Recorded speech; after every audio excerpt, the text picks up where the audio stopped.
বহু কথা শোনা থাকলেও, বহু কর্ম করা থাকলেও শ্রীমদ্ ভাগবত কথা পরিষেবায় এই মনুষ্য জন্মকে নিয়োজিত করাই হচ্ছে প্রধান কর্তব্য। এই যে প্রধান কর্তব্যের এই যে ক্রিয়া কথা ভারতবর্ষে মহাত্মাগণ বলে গেছে। এই মহাত্মাগণের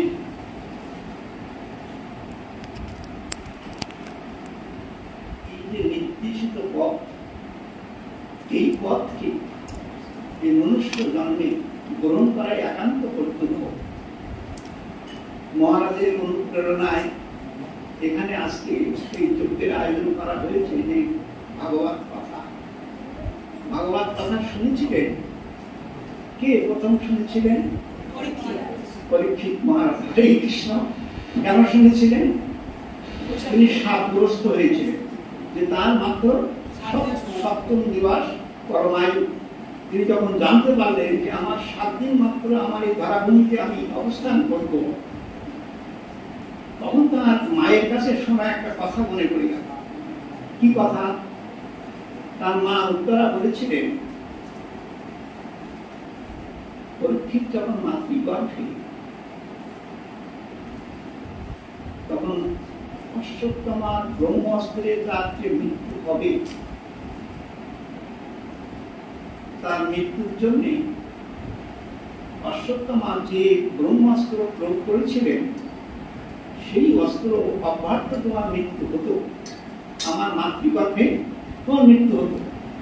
কিন্তু আমি একান্ত ভাবে ভগবানকে স্মরণ করেছিলাম।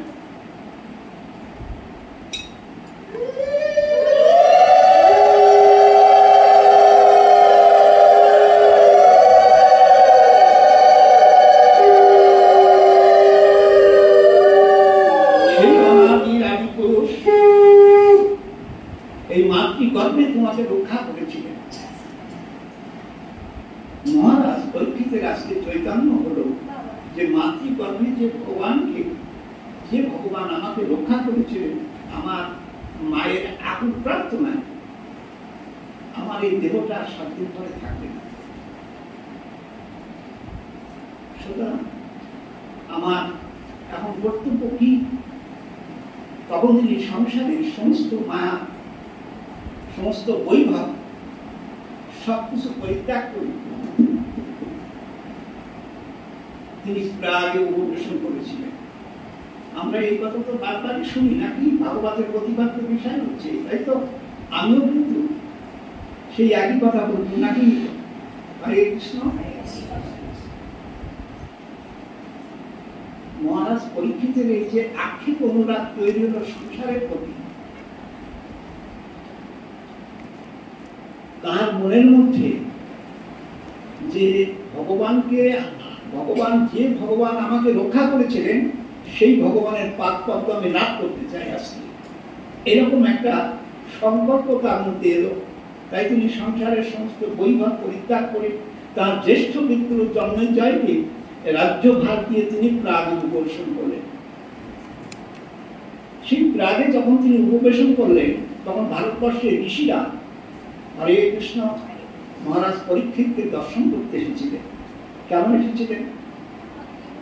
যে মাতৃগর্ভে তিনি ভগবান যিনি যাকে রক্ষা করেছিলেন, তিনি আর এই ধারাভূমিতে থাকবেন না, সুতরাং তাকেই একবার দর্শন করে আসেন।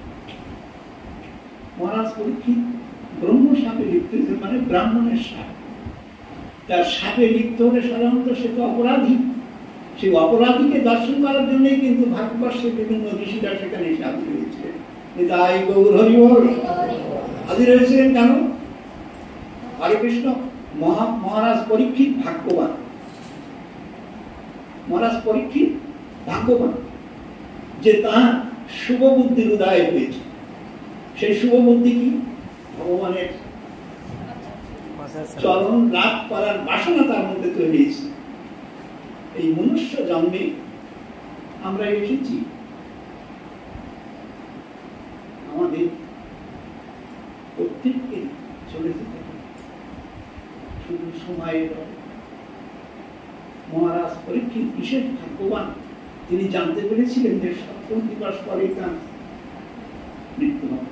আমরা কেউ জানি না আমাদের কবে চলে যেতে হবে। এই যে অনিত্য জগৎ, এই অনিত্য জগতে আমরা এসেছি, আমাদের কর্তব্য হচ্ছে ভগবানকে বিশেষভাবে স্মরণ মনন করা।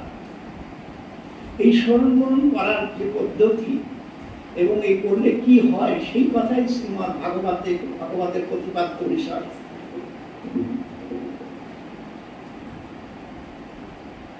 মহারাজ পরীক্ষিত ভাগবত শুনতে আজকে আসছেন, তো এসেছেন, বসেছেন, সাধুরা তাহাকে সমবেত, সাধুরা বসে আছেন সকলে। হরে কৃষ্ণ। মহারাজ পরীক্ষিত একটা কথা জিজ্ঞাসা করলেন যে আমার এই যে সংসার পরিত্যাগ, আর আমি এখানে এসে বসেছি ভাগবত শ্রবণে, আপনারা এটা অনুমোদন করছেন তো? তখন সর্বার্থ করলেন, সমস্ত সাধুরা বললেন যে আপনার সর্বার্থ উপলব্ধি হয়েছে, তাই আপনি এসেছেন, করুন।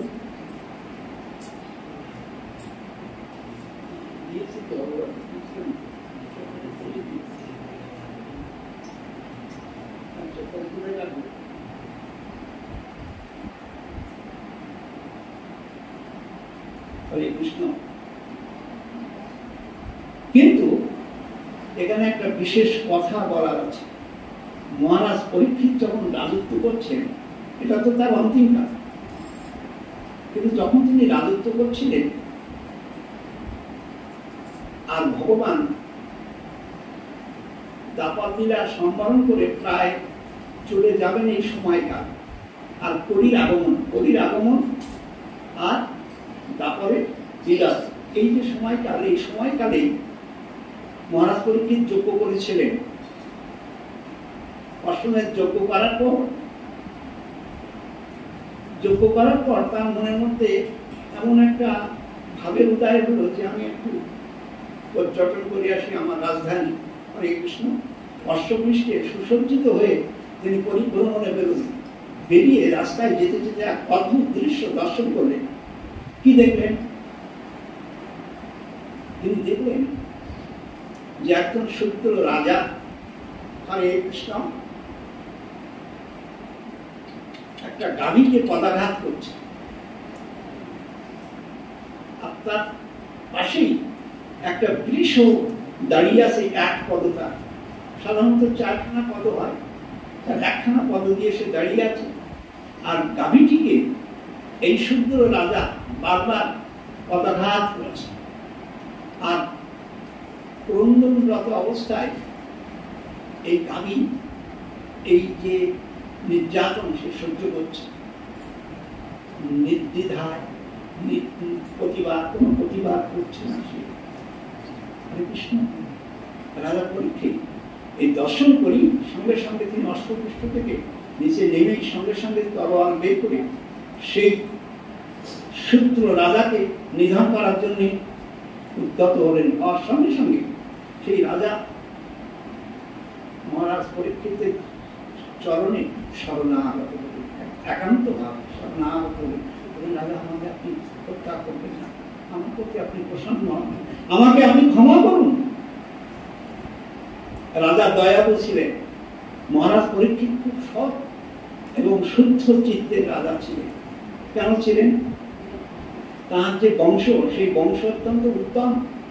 যে বংশে তার পিতামহকে ভগবান রথের সারথি হয়েছিলেন, তার রথে, সেই বংশের আজকে পুরো প্রদীপ হচ্ছেন এই মহারাজ পরীক্ষিত। সুতরাং তার যে জীবন, তার যে আচার আচরণ, তার যে রাজ্য পরিচালনা, সেই সম্বন্ধে বর্ণিত আছে যে তখনকার দিনে মহারাজ পরীক্ষিত যারা হ্যান্ডিক্যাপ ছিলেন, যারা বিধবা ছিলেন, তাদের ভাতা দিতেন এবং অত্যন্ত প্রজাবৎসল রাজা ছিলেন মহারাজ পরীক্ষিত। সেই পরীক্ষিত মহারাজ তখন জিজ্ঞাসা করলেন যে কে তুমি? তখন এই শূদ্র রাজা বলছেন, মহারাজ আমি স্বয়ং বলি। আমি কিছুতেই এই নামতে পারছি না ধারা ভূমিতে। কেন? যে ধর্মের ভগবান এবং ধর্মের যে প্রভাব, সেই প্রভাবে আমি কোনো ফাংশন করতে পারছি না। তা আপনি কৃপা করে আমাকে সামান্য কিছু স্থান দান করুন। মহারাজ পরীক্ষিত বললেন যে আমার এই স্থান মানে আমার রাজ্য তুমি পরিত্যাগ করো, মানে এখানে থাকতে পারবে না। তখন বললেন আমাকে কৃপা করে আপনি স্থান দিন। রাজা হলেন দয়ালু, তিনি তখন তাকে 4টি জায়গা দান করলেন। এই 4টি জায়গা হচ্ছে দ্রুত ক্রিয়া, সোরাপান,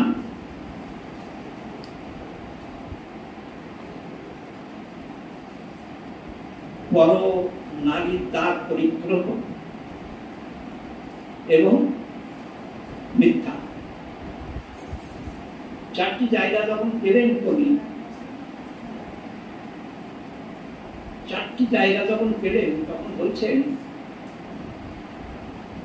কলির মনের মধ্যে একটা দুষ্ট বুদ্ধি তৈরি হলো। তখন তিনি বললেন যে আমাকে আরো কিছু জায়গা দান করুন। কেন?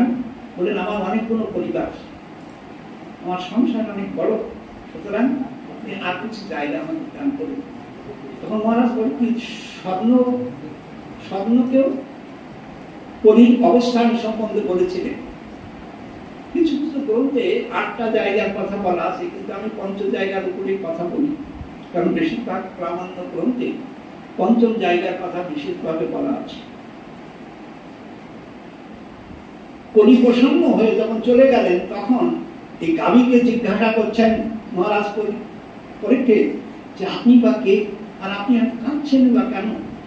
তো বললেন যে আমি হচ্ছে ধরিত্রী মাতা, এই কলির প্রভাবে আমি কুলসিত, আমি অত্যন্ত অপ্রসন্ন অবস্থাতে আছি। কারণ সে যে অধার্মিক, এই অধর্মে আমাকে গ্রাস করেছে। তখন এই বিশ্বকে জিজ্ঞাসা করছেন তুমি কে, আপনি কে? তা বলছেন মহারাজ আমার কথা আর আমি কি বলবো, আমার 4খানা পদ ছিল, আমি চতুষ্পদে সত্য যুগে সদা বিচারণ করত। তার মানে সত্যে পরিপূর্ণ ছিল, পূর্ণ। ত্রেতায় এসে আমার 1খানা পা স্খলিত হলো, 3 পদে আমি তবুও তৃণ ওজন করে ধরতাম। তারপরে এসে আমার আরো 1খানি পা বিনষ্ট হলো, তখন আমি দ্বিপদে বিচরণ করতাম। আর এই কলির প্রভাবে আমার এই হরে কৃষ্ণ 1 পদেই আমি অবস্থান করছি। তখন মহারাজ কলি যখন চলে গেলেন, বিষের এই অবস্থা এবং এই ধরিত্রী মাতার অবস্থা সবকিছু অনুধাবন করে মহারাজ পরীক্ষিত 3টি জায়গা দিলেন। কি জায়গা দিলেন? যে কলির যে জীব, এই কলির জীবের ধর্মকর্ম কিভাবে হবে, 4 আনা ধর্মে তার কি বা হবে। সুতরাং এই ধর্মে পূর্ণতা আসবে কিসের দ্বারা? হরে কৃষ্ণ পূর্ণতা আসবে, পরিপূর্ণতা আসবে কি করে? তখন তিনি তপ, শৌচ ও দয়া, নিতাই গৌর হরি বল, তপ, শৌচ, দয়া। তাহলে তপ মানে সাধনা, শৌচ মানে সুচিতা, আর হচ্ছে দয়া। হরে কৃষ্ণ জীবের মধ্যে যদি সমস্ত জীবের প্রতি যদি দয়া অনুভব থাকে, সেখানে কলি প্রবেশ করবে না। যার মধ্যে সুচিতা থাকবে, সুচিতা, শুদ্ধতা, আহারের শুদ্ধতা, মনের শুদ্ধতা, এই যে শুদ্ধতা থাকবে, শুদ্ধতায় কলির প্রবেশ হবে। সুতরাং তার আর কোনো ধর্ম তপ, শৌচ, দয়া, দয়াবান হতে হবে। দয়া মানে হরে কৃষ্ণ সমস্ত জীবের প্রতি দয়া। সেজন্যই হরে কৃষ্ণ বৈষ্ণবরা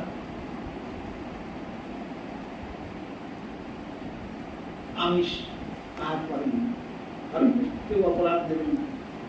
কেন?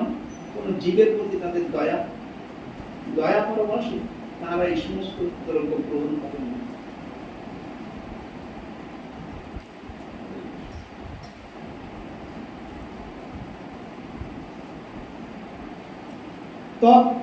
তপস্যা, ভগবানের প্রাণানিধান করা, একান্ত করা, তাকে স্মরণ মনন করা। এই স্মরণ মননের মধ্য দিয়ে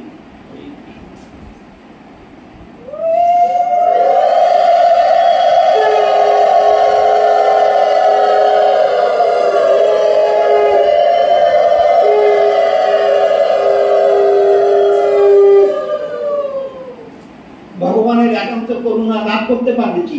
কিসের দ্বারা?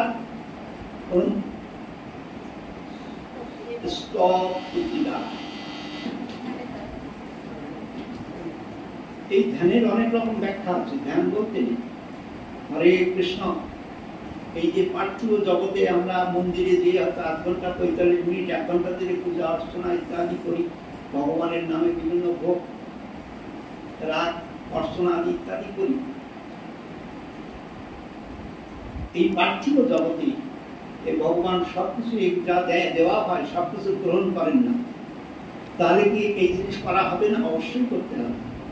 কি গ্রহণ করেন? বলছেন ভক্তের ভাব গ্রহণ করেন। ভাব, কোন ভাব? ভাব গ্রাহী জনার্দন, এই কথা বলা আছে শাস্ত্রে। ভাব গ্রহণ করেন ভগবান। কোন ভাব? বলেন ভক্তের ভক্তি ভাব গ্রহণ করেন। এই যে ভক্তি ভাব, এই ভক্তি ভাব আনার জন্য তপ, শৌচ, দয়া এই অনুশীলন করতে। সুচিতা, তপ এবং দয়া, দয়া পরবশের মধ্যে দিয়ে মানুষের মধ্যে, হৃদয়ের মধ্যে প্রীতি, ভালোবাসা, ভক্তির বাতাবরণ তৈরি। এইটা দ্বারা ভগবানের যে সেবা করা হয়, সেই সেবায় ভগবান অত্যন্ত প্রসন্ন। আমাদেরও কর্তব্য হচ্ছে যে ভগবানকে একান্ত ভাবে মনের প্রাণে তাকে ভজন করা, স্মরণ করা, মনন করা। জয় জয় শ্রী গুরু নিতাই গৌর হরি বল। মহারাজ পরীক্ষিত এবার বসলেন। উদ্দেশ্য কি? ভগবানের পাদপদ্ম পাওয়ার ইচ্ছা। এই যে ইচ্ছাটা তার মধ্যে এসছে, সেই ইচ্ছাটা পরিপূর্ণ করার জন্য তিনি একান্ত ভাবে বসলেন। কি করলেন? বললেন জগতের সমস্ত কিছু পরিত্যাগ করলেন, আহার নিদ্রা সব পরিহার করলেন, করে একান্ত মনে ভগবানের স্মরণে নিজেকে নিয়োজিত করলেন। একমাত্র ব্যক্তি পরীক্ষিত যিনি সবকিছু পরিত্যাগ করেন। এই সপ্তম দিবার্থরে শ্রীমৎ ভাগবত কথা, ভগবানের এই লীলাময় কথা শ্রবণ করি, ভক্তের কথা শ্রবণ করি, তিনি পরমাগতি লাভ করেছেন। তাই তিনি ভাগ্যবান। একটা বিধবা মায়ের সন্তান। হরে কৃষ্ণ। পরীক্ষিত মহারাজ পিতৃ মুখ কোনদিন দর্শন করতে পারে,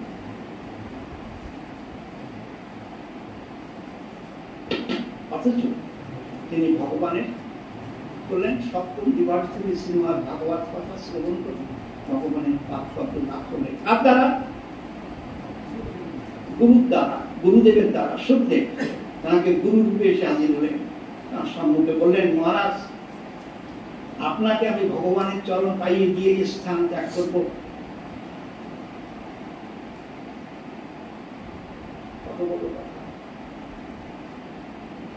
ভারতবর্ষের সাধুরা, সমস্ত সাধুরা, প্রায় বলা আছে 60,000 সাধু সেখানে সমবেত হয়েছে, কিন্তু মহারাজ পরীক্ষিতকে কেউ নিশ্চিত করে বলতে পারেনি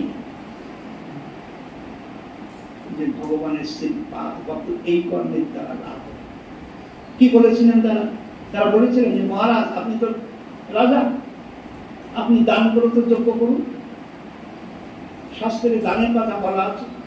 তখন মহারাজ পরীক্ষিত জিজ্ঞাসা করলেন, এই দান দ্বারা কি আমি ভগবানের পাদপদ্ম লাভ করতে পারবো? তা বললেন, না, শাস্ত্রে বলা আছে বলে আপনি যজ্ঞ করুন, অন্নদান যজ্ঞ করুন, বিভিন্ন কথা বললেন ঋষিরা, কিন্তু কারোর কথাও এই যে সবাই বললেন তাদের কারোর কথাতে পুরোপুরি পরীক্ষিত প্রসন্ন হলেন না। কেন প্রসন্ন হলেন না? বিচার, কেন প্রসন্ন হলেন না?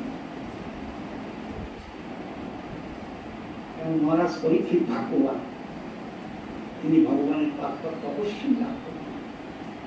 সেই লাভ করার জন্য করুণা করেছেন ভগবান। সেই করুণার দ্বারাই আজকে মহারাজ পরীক্ষিতের সভাতে শ্রী সুখদেব এসে মহারাজ পরীক্ষিতকে বললেন যে আপনাকে আমি ভগবানের পাত্র পাইয়ে দিয়ে এই স্থান পরিত্যাগ করব। কারণ সাধুরা একই জায়গায় বেশিক্ষণ থাকেন না। কিরকম বেশিক্ষণ থাকেন? বলেন গৃহে তারা গোদহনকাল পর্যন্ত অবস্থান করেন। সাধু যারা সাধু, এই সাধু আর বৈষ্ণবের মধ্যে কিন্তু কিছুটা তফাৎ আছে। তাই গৌর হরিবোল। সাধুকে আর বৈষ্ণবকে, সাধু যিনি সব তিনি সাধু, তাহলে বৈষ্ণবকে ঊর্ধ্বে তপ শৌচ দয়া, তপ শৌচ দয়া ভক্তি, তপ শৌচ দয়া ভক্তি, জ্ঞান ও বিজ্ঞান আর্জনম। সাধুদের বিশেষভাবে সাধু হতে গেলে সম দম তপ শৌচ দয়া জ্ঞান বিজ্ঞান ভক্তি ইত্যাদির অধিকারী হতে হয়। নটা বিশেষ গুণের অধিকারী হতে হয়। সম, দন্তসম, সম মানে সম। তারপর সম মানে ভিতর ইন্দ্রিয়কে সংযত করা, সংযমী করা ভিতর ইন্দ্রিয়গণকে। শৌচ, সমদম বহিরিন্দ্রিয়কে সংযত করা, বহিরিন্দ্রিয়কে সংযত করা। তপ মানে তপস্যা, সাধনার দ্বারা দেহ মনকে প্রসন্নতায় নিয়ে যাওয়া। সাধনার দ্বারা দেহ মনকে প্রসন্ন করা। মনুষ্য জন্মে মনকে প্রসন্ন করার জন্য শাস্ত্রে বিভিন্ন কথা বলা আছে, কিন্তু এই যে সিস্টেম, এই সিস্টেমের মধ্যে থাকলেই অটোমেটিক্যালি সে শুদ্ধতায় পৌঁছান। সাধুরা এরকম পৌঁছান। বৈষ্ণবরা জ্ঞান ও বিজ্ঞান, জ্ঞানের ঊর্ধ্বে বিজ্ঞান, জ্ঞানের ঊর্ধ্বে পৌঁছান বৈষ্ণবরা। বৈষ্ণব বলতে বিষ্ণু জানায়তে বৈষ্ণব বলা হয়, কিন্তু বিষ্ণু জানায়তে বৈষ্ণব যেরকম মুখে বলা হয় নিতাই গৌর হরিবোল, সেরকম বিষ্ণুকে বিশেষভাবে যে জানা, সে জানা হচ্ছে বিশেষ অনুভূতি। যার অনুভূতি যেমন সে সেইভাবেই পায়। যার অনুভূতি যেমন, যার অনুভূতি যেমন সে সেইভাবে ভগবানকে লাভ করে।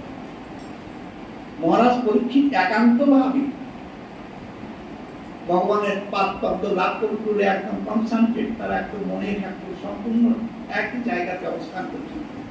কোনো দ্বিধা দ্বন্দ্ব কোনো কিছুই নেই তার মধ্যে, কোনো কিছুই নেই। এই জাগতিক কোন প্রভাবে তাকে আর প্রভাবিত করছে। শ্রী সুখদেব মহারাজ কর্তৃকের বিশেষ একটা বিশেষণে ঘোষিত করলেন। বললেন আপনি রাজস্বী, রাজস্বী সত্তা বললেন আপনি রাজা, কিন্তু আপনি ঋষি, ত্যাগ করেছেন তো সব, কিন্তু আপনি উত্তম।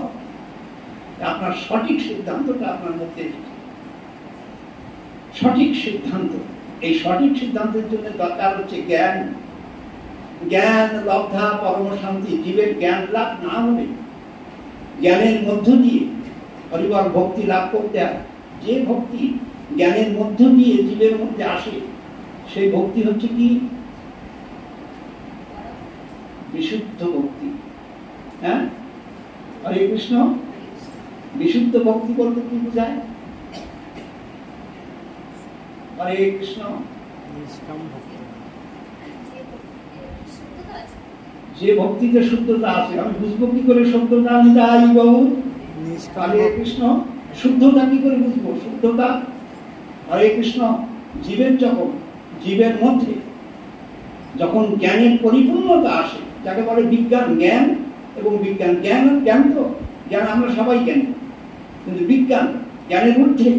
এই জ্ঞানের ঊর্ধ্বে জীব যখন চলে যায় হরে কৃষ্ণ, তখন তার মধ্যে যে অনুভূতিটা আসে, সেই অনুভূতি দ্বারা সে প্রেম ও ভক্তি লাভ। এই যে প্রেমময় যে ভক্তি, এই প্রেম ভক্তি লাভ করেছিলেন একমাত্র ব্রজ গোপীরা। ধরা ভূমিতে একান্ত ভাবে তাঁরা ভগবানকে লাভ করেছিলেন প্রেম ভক্তি দ্বারা। প্রেম ভক্তি লাভ করার ফলে, তাদের মধ্যে প্রেম ভক্তি পরিপূর্ণতার ফলে ভগবান তাদের বৈষ্ণবতা স্বীকার করেছিলেন। সেখানে তাদের মধ্যে বিশেষ একটা ব্যাপার ছিল, যেটা হচ্ছে যে ভগবানের সুখের জন্য, ভগবানকে প্রসন্ন করার জন্য তারা তাদের দেহ মন প্রাণ একান্ত ভাবে সমর্পণ করেছিলেন ভগবানের চরণে। একান্ত ভাবে যে স্মরণের চরণের নিবেদন করেছিলেন, সমস্ত দেহ মন প্রাণ সমস্ত কিছু ভগবানের চরণে নিবেদন করেছিলেন। এই যে নিবেদিত হরে কৃষ্ণ, এই নিবেদিত বস্তু ভগবান একান্ত ভাবে গ্রহণ করে নিজে তাঁদের চরণে সেজন্য বলেছিলেন। এবং প্রেমের গুরু হচ্ছে রাধা রানী, নিতাই গৌর হরি বল। ব্রজ কবিদের যে প্রেম, ব্রজ কবিদের যে ভালোবাসা, সেই ভালোবাসার মধ্যে কিছুই ছিল না। কি ছিল না? ওদের জাগতিক কোনো কিছু পাওয়ার কোনো কিছু ছিল না। তারা একান্ত ভাবে ভগবানের শ্রী পাদ পদ্মে তাঁদের মন প্রাণ সঁপে দিয়েছিলেন ভগবানকে সুখী করার জন্য। সমস্ত জীবের মধ্যে যদি ভগবান অবস্থান করেন, তাহলে আমাদের কর্তব্য কি? নিতাই গৌর হরিবল কি কর্তব্য?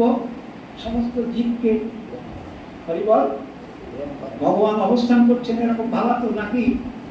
তাহলে আমাদের মধ্যে কোনো বিদ্বেষ আসবে না, কোনো অভিমান আসবে না, কোনো বৈরিতা আসবে না। তাহলে এই বৈরিতা বিদ্বেষ যদি না আসে, তাহলে আমার মন কি থাকবে? আমি তো প্রসন্ন অবস্থায় থাকবোই এমনি স্বাভাবিকভাবে। আমার যদি কোনো কিছুর প্রয়োজন না হয়, সবাইকে যদি আমি সুন্দর দেখি, তাহলে আমার মন সুন্দর। তার মানে কি বলছেন শাস্ত্র? কি বলছেন? বলছেন ভাব সুন্দর হলে জীবন সুন্দর হয়। নিতাই গৌর হরি বল। তাহলে ভাবকে সুন্দর করার দরকার একান্ত ভাবে। ভাব কোন ভাব? ভগবানের শ্রী পাদ পদ্ম ভাবতে ভাবতে যে ভাবনা মনের মধ্যে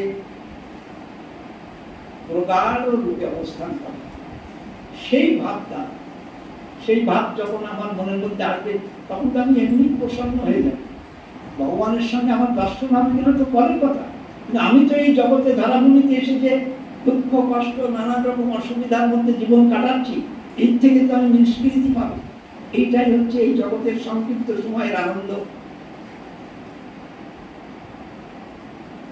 আপনারা অনেকে হয়তো জানেন, মহারাজ বিশেষভাবে জানেন, আপনারা অনেকে জানেন যে আমাদের যে পঞ্চতত্ত্ব, পঞ্চতত্ত্বের আমরা সেবা করি তো। গৌরী নিত্যানন্দ প্রভু অদ্বৈত গদাধর শ্রীবাস।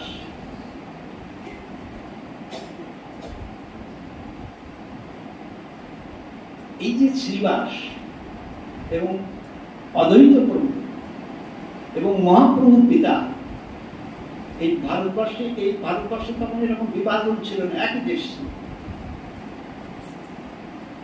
এনাদের বাসস্থান ছিল শ্রীহট্ট, এখন বাংলাদেশ, অধুনা বাংলাদেশ। এই শ্রীহট্ট থেকে শ্রীবাস, অদ্বৈত আচার্য এবং জগন্নাথ মিশ্র এরা নবদ্বীপে এসেছিলেন। কেন?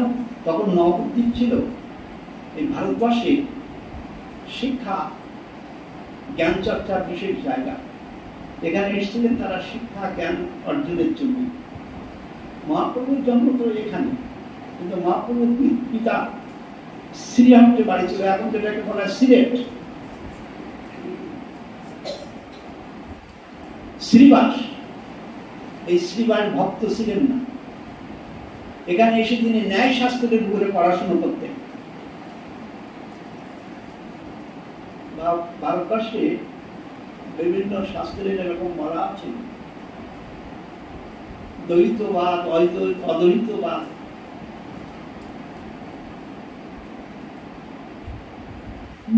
ন্যায় দর্শন শাস্ত্র, সবিশেষবাদ, নির্বিশেষবাদ, মায়াবাদ ইত্যাদি বাদের কথা বলা আছে। তাই এই যে শ্রীবাস এসে এখানে ন্যায় শাস্ত্রের উপরে পড়াশোনা করতেন। তখন তার 16 বছর বয়স। একদিন হঠাৎ ভোর রাত্রি তিনি স্বপ্নে দেখছেন যে একজন এসে হাজির হয়েছেন, একজন ব্রাহ্মণ এসে হাজির হয়েছেন। তিনি বলছেন, শ্রীবাস, তুমি ব্রাহ্মণ করে জন্ম নিয়েছ, গঙ্গার তীরে তুমি অবস্থান করছো, এখানে বাস করছো, একদিন গঙ্গা স্নান করতে নামবে না, এবং যে সাবিত্রী মন্ত্র, গায়ত্রী মন্ত্র, সেই গায়ত্রী মন্ত্র একদিন তুমি জপ করলে না, আগামীকাল তোমার অবশ্যই মৃত্যু হবে।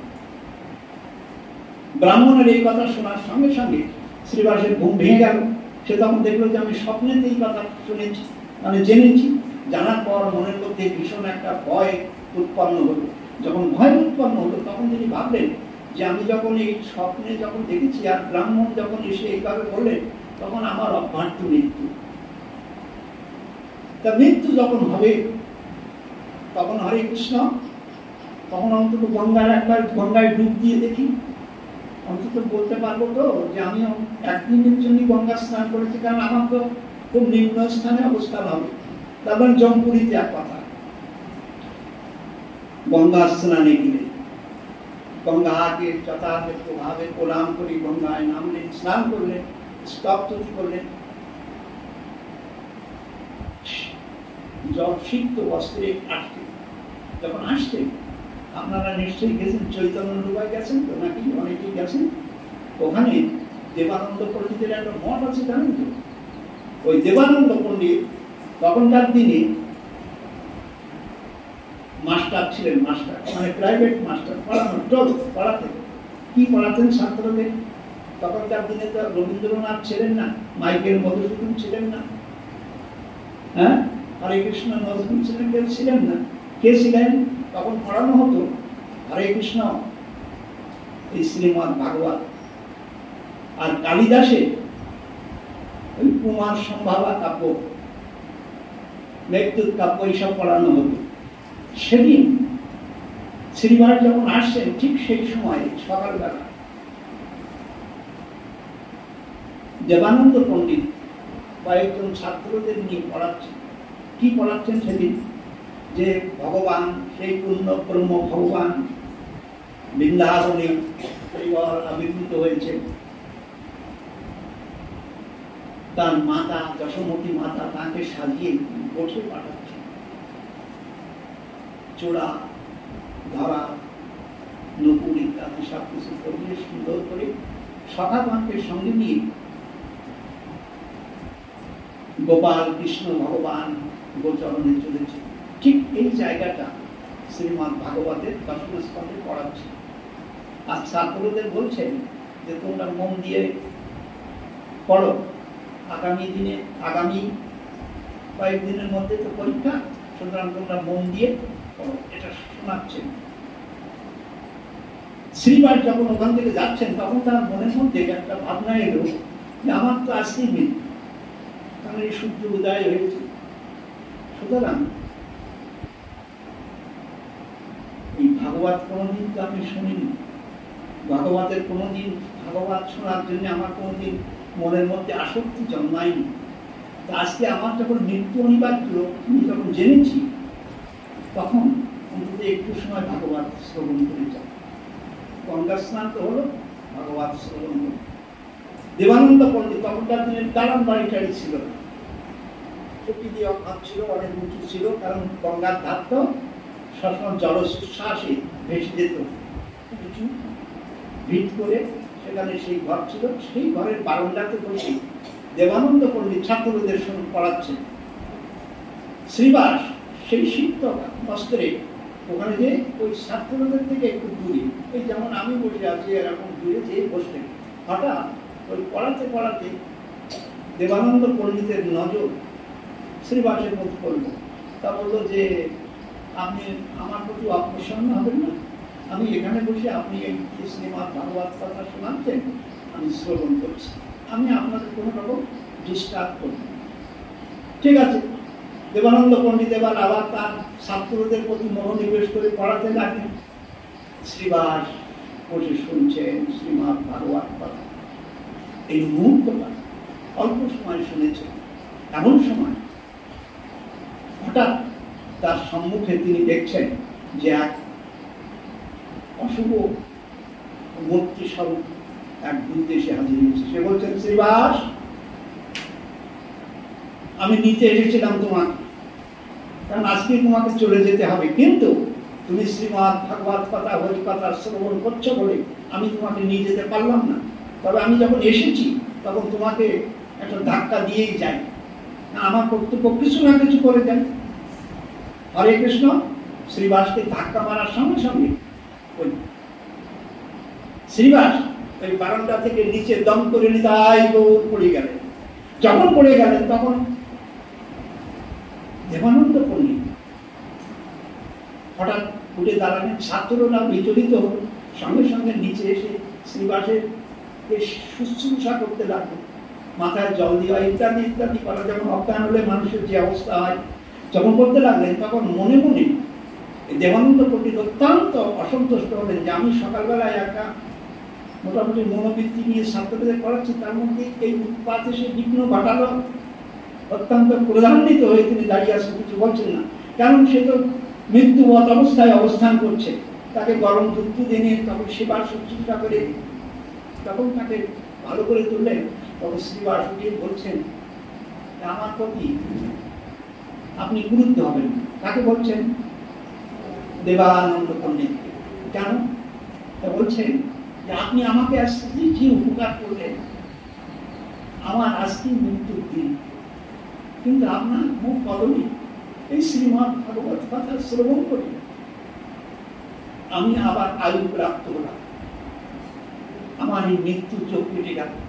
আপনি আমাকে যে কি করলেন, আমাকে আজ মৃত্যু পথ যাত্রীকে আপনি ফিরিয়ে আনলেন। আমি মৃত পথ যাত্রী। শ্রীবাস যথাযোগ্য ভাবে ওখানে প্রণাম করি ওই স্থান পরিত্যাগ করে যখন আসছেন, আর মনে মনে ভাবছেন যে আমি আর নীতিশাস্ত্র কি অন্য কোনো বিষয়ে আর মনোনিবেশ করবো না, একমাত্র যে ভগবান আমাকে প্রাণ দান করেছেন, আমার জীবনের আমার আয়ু বর্ধিত করেছেন, সেই ভগবানকে একমাত্র আশ্রয় করে আমি জীবন কাটাবো। মনে মনে এই চিন্তা করতে করতে গিয়ে এলেন। কিছুদিন পরে তার বিবাহের জন্য তার অভিভাবকরা ভাবতে লাগলো। একটি মেয়ের সঙ্গে তখন কথাবার্তা হলো, তার নাম হচ্ছে মালিনী দেবী। হরে কৃষ্ণ। সেই মালিনী দেবীর সঙ্গে যখন তার বিবাহের কথাবার্তা যখন পরিপূর্ণ হয়ে গেল, তখন শ্রীবাস বললেন যে মেয়েটির সঙ্গে আমার বিবাহের কথা ঠিক হয়েছে তার সঙ্গে আমি কথা বলতে চাই। তখনকার দিনে মেয়েটি দেখার টাকার ব্যাপার ছিল না, অভিভাবকরা যেভাবে দান করতেন সেইভাবে সকলে গ্রহণ করতেন, সানন্দে গ্রহণ করতেন, কিন্তু গ্রহণ করতেন না সানন্দে, কোনো দ্বিধা দ্বন্দ্ব কিছুই ছিল না তখনকার দিনে। এখন যেমন বিবাহের আগে মেয়েরা ওই যেখানে বিবাহ করে সেই বাড়িটা একবার দেখে আসে, একটু এরকম আসে। হরে কৃষ্ণ। এখন শ্রীবাস তখন বললেন যে আমি একটু কথা বলতে চাই, কারণ আমার বিবাহ করে সংসার করার ইচ্ছা না। তোমরা সকলে যখন আমাকে সংসার গারস্থ জীবনে যখন প্রবৃত্ত করছো, তখন আমি সেই কন্যাটির সঙ্গে একটু কথা বলতে চাই। তখন যথাযোগ্য ভাবে সেই কন্যাটির সঙ্গে কথা বলার সুযোগ করা হল। শ্রীবাস গেলেন, বললেন যে দেখো, আমি তোমার সঙ্গে আমার বিবাহ সম্বন্ধ হিসেবে তুমি অবগত আছো, আমি তোমাকে তো গ্রহণ করবো, তুমিও আমাকে গ্রহণ করবে, তাই তো? এই হচ্ছে বন্ধন। কিন্তু আমার কাছে তুমি কিছুই পাবে না। কেন? আমি একমাত্র শ্রীমদ ভাগবতকে আশ্রয় করেছি। আমার এর বাইরে আমি কোনো কিছু আর জগতে চাই না, কারণ এই ভগবতী আমাকে প্রাণ দান করেছে। তা তখন মালিনী দেবী একটা কথা বললেন, নিতাই গৌর হরি বল। মালিনী দেবী কি বলছেন? বলছেন যে আপনি ভাগবত পাঠ করবেন, আমি শ্রবণ করবো। হরে কৃষ্ণ, আমি মূর্খ, আমার কোনো বিদ্যা আমার মধ্যে নেই, সুতরাং ওই ভাগবত পড়ার মতো কোনো যোগ্যতাও আমার নেই। তা আপনি যোগ্য, আপনাকে প্রতি লাভ করে আমি প্রসন্ন হব। আপনি ভগবানের এই কথা শোনাবেন আর আমি শ্রবণ করে প্রসন্ন হব। জয় জয় শ্রী গুরু নিতাই গৌর সীতানাথ। হরে কৃষ্ণ। শ্রীবাস এর সঙ্গে মালিনী দেবী বিবাহ হয়েছিল। সেই শ্রীবাস এই ভাগবতকে আশ্রয় করি আজকে আমরা যে পঞ্চতত্ত্বে নিত্য সেবা করি। হরে কৃষ্ণ। শ্রীবাস তার মধ্যে অবস্থান করছেন। ভগবানের এমন করুণা, ভগবান এইভাবে করুণা করেন। দরকার হরে কৃষ্ণ ভগবানের স্ত্রী পাদ পদ্মে সদা সর্বদা স্মরণ করা, মনন করা। সংসারে আমাদের ভগবান পাঠিয়েছেন, আমরা এই সংসারে কত জ্বালা যন্ত্রণা, কত কষ্ট আছে, কত আমাদের আক্ষেপ বিক্ষেপ, কিন্তু ভগবানকে স্মরণ করি। এই সংসারকে ভগবানের সংসার যদি আমরা মনে করতে পারি, মনে করা কঠিন। তাই গৌর হরি বল। শ্রীমদ্ ভাগবতের প্রারম্ভে মহামুনি বেদব্যাস বললেন, সত্যম পরম ধীমহি। সত্যই ভগবান, পরম ধীমহি। সেই সত্যের ধ্যান করা, সত্যকে হৃদয়ের মধ্যে নিজের মধ্যে প্রতিষ্ঠিত করা। তাহলে সত্যে যদি আমি প্রতিষ্ঠিত থাকি, সত্যকে যদি আমি একান্ত ভাবে প্রতিষ্ঠিত থাকি, সত্যকে যদি আমি ভগবান বলে ভাবি, তাহলে আমার মধ্যে মিথ্যা আশ্রয় নেবে। আর যদি যেহেতু কলি এই মিথ্যার মধ্যে অবস্থান করছেন, তাহলে কলির প্রভাব আমাকে স্পষ্ট করবে না। তাহলে আমার কর্তব্য কি? সত্যে প্রতিষ্ঠিত থাকা।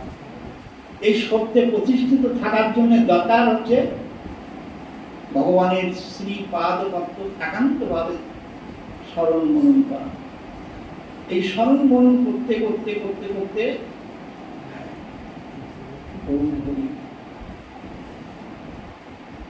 সত্য প্রতিষ্ঠিত। আর যখন জীবের মধ্যে সত্য প্রতিষ্ঠিত হবে, তখন ভগবান লাভ করা তার কাছে আর কঠিন বলে কিছু থাকবে না। একজন শেঠ, ভয়ানক কৃপণ,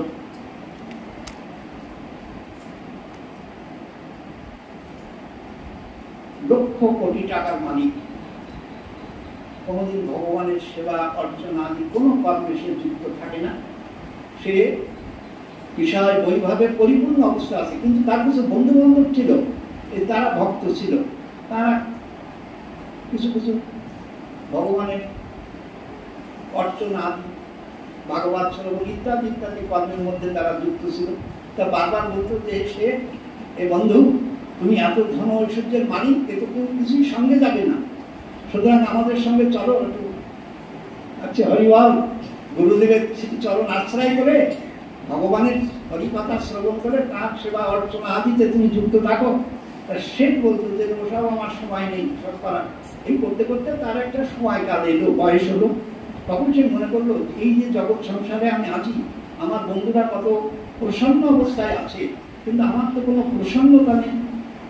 আমি তো সবসময় অর্থের পিছনে দৌড়াতে দৌড়াতে আমি দিবানিশি জর্জরিত অবস্থা। তখন তার মনের মধ্যে একদিন বৈরাগ্য এলো। হরে কৃষ্ণ। এই বৈরাগ্য কি? বৈরাগ্য মানে সংসারে বিরাট ভাজন হওয়া। তার আগে আমি বললাম কি যে জ্ঞান লাভধা পরম শান্তি, তাই জ্ঞান লাভ করলে জীব শান্তি পাইত। তাহলে বৈরাগ্যের প্রয়োজন কি? হরে কৃষ্ণ। সেটার মধ্যে বৈরাগ্য এলে এই ধন সম্পদ ঐশ্বর্য এটা আমার আর কোনো প্রয়োজন নেই। কি করতে হবে? বলে সবকিছু তার পুত্রগণকে দান করে সে একদম নিঃসম্বল হয়ে গেল। হওয়ার পর তার ইচ্ছা হলো যে এবার আমি গুরুচরণ আশ্রয় করবো। তখন সে গুরুদেবের কাছে গেলেন। গুরুদেবের কাছে যে গুরুচরণে দণ্ডপাত করে বললেন যে প্রভু, আমি আশ্রিত হতে চাই, মানে আমি এই ধর্ম কর্মের এইসব আচরণের মধ্যে আমার জীবনটা যতদিন আসি অতিবাহিত করতে চাই। গুরুদেব বললেন, বাহ, সুন্দর, তা তুমি তো শেঠ, তুমি তো অনেক ধনবান, সুতরাং এখানে একটা মন্দির তৈরি করো, আমি জায়গা দেবো। এই মন্দির তৈরি করে এখানে গোপাল, তুমি কাকে পছন্দ করো? বলে আমি গোপালকে পছন্দ করি। বলে গোপালকে প্রতিষ্ঠিত করো এবং নিত্য সেবা পূজা অর্চনা করো, আমি তোমাকে মন্ত্র দান করবো। সে বললেন, আপনি বলছেন কি? হরিবল হরিবল, আমার পক্ষে কোনো মতেই সম্ভব না, কারণ আমি কল্পদর্শন, আমার কোনো অর্থবৃত্ত কিছুই নেই, সুতরাং ওই মন্দিরের কথা আপনি বলছেন ওসব আমার পক্ষে সম্ভব না।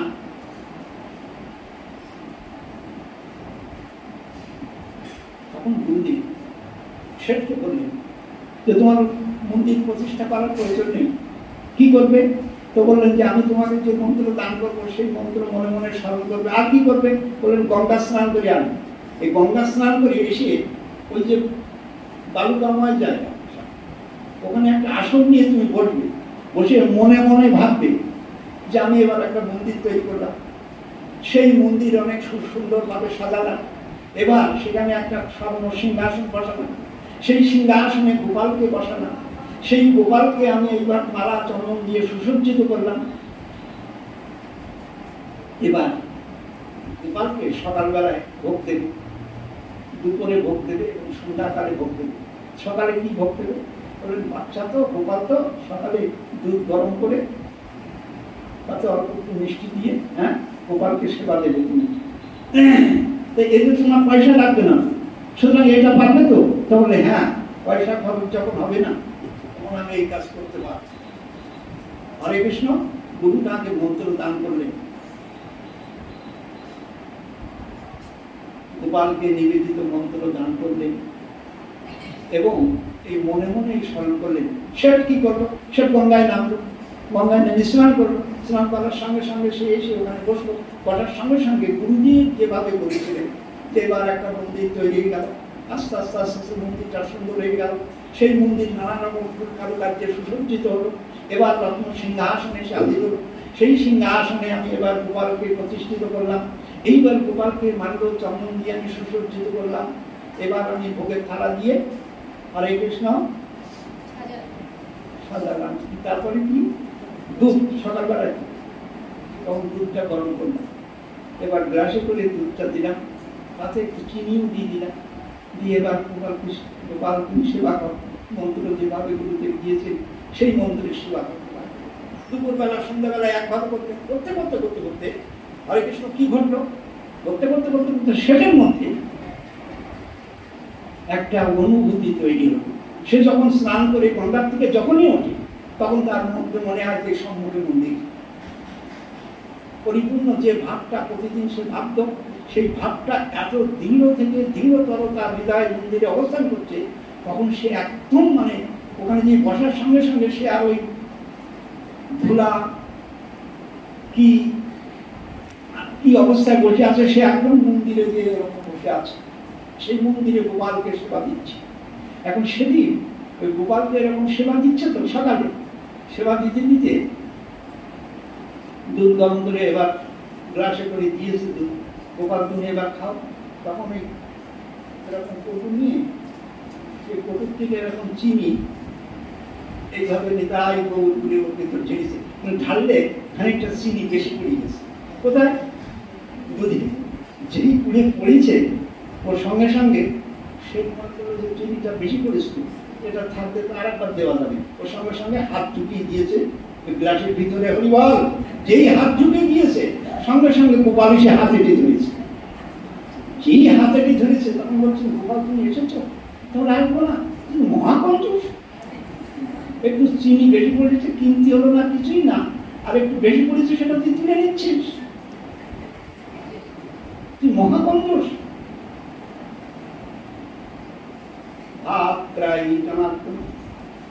ভগবান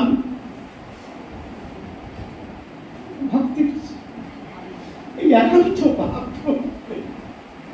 ভগবান থাকতে পারেন না। ভগবান ভক্তের কাছে নেমে আসেন তাকে করুণা করার জন্য, তাকে প্রসন্ন করার জন্য। তার মনের হৃদয় মন্দিরের যে আকুলতা ব্যাকুলতা, একান্ত ভাব তাকে দর্শন দিয়ে ভগবান ভক্তকে প্রসন্ন করেন। আর এই ভক্তি জগতের একমাত্র উদ্দেশ্য হচ্ছে ভগবানকে লাভ করা।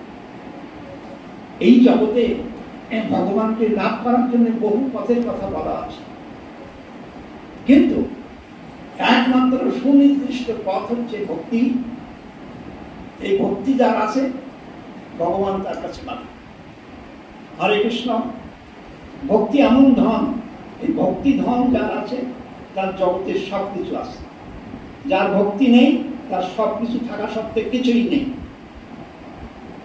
ভারতবর্ষ আমাদের যে সর্বস্বমীরা, এই জয়রূপ সনাতন ভক্ত রঘুনাথ জি গোপাল দাস রঘুনাথ, এই যে সর্বস্বামীকে নিত্য আমরা প্রভাতকালে স্মরণ করি, এই সর্বস্বামীরা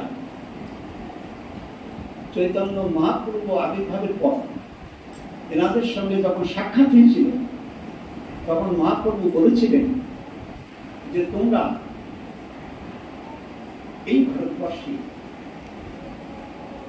নষ্ট তীর্থ, যেসব তীর্থভূমি অগোচরে চলে গেছে, মানে কোন চিহ্ন নেই, সেই জায়গাগুলো তুমি উদ্ধার করো তোমরা। আর কি করবে বলে ভগবানের সেবা অর্চনা আদিতে জীব যাতে বরতি হয় তার জন্য তোমরা বরতি করো। তাহলে তোমাদের কর্ম হচ্ছে যে মৃত তীর্থ উদ্ধার করা আর জীবকে ভগবানের সেবা অর্চনা আদিতে নিয়োজিত করা। সনাতন গোস্বামী যে মন্দির তৈরি করেছিলেন সেই মন্দির চারতলা ছিল। সম্রাট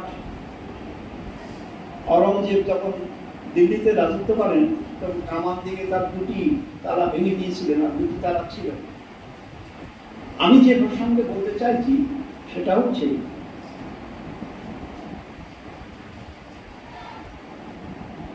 ভারতবর্ষে বৃন্দাবন ধামে যে মন্দিরগুলো ছিল তখন খুব বিপন্ন অবস্থায় ছিল।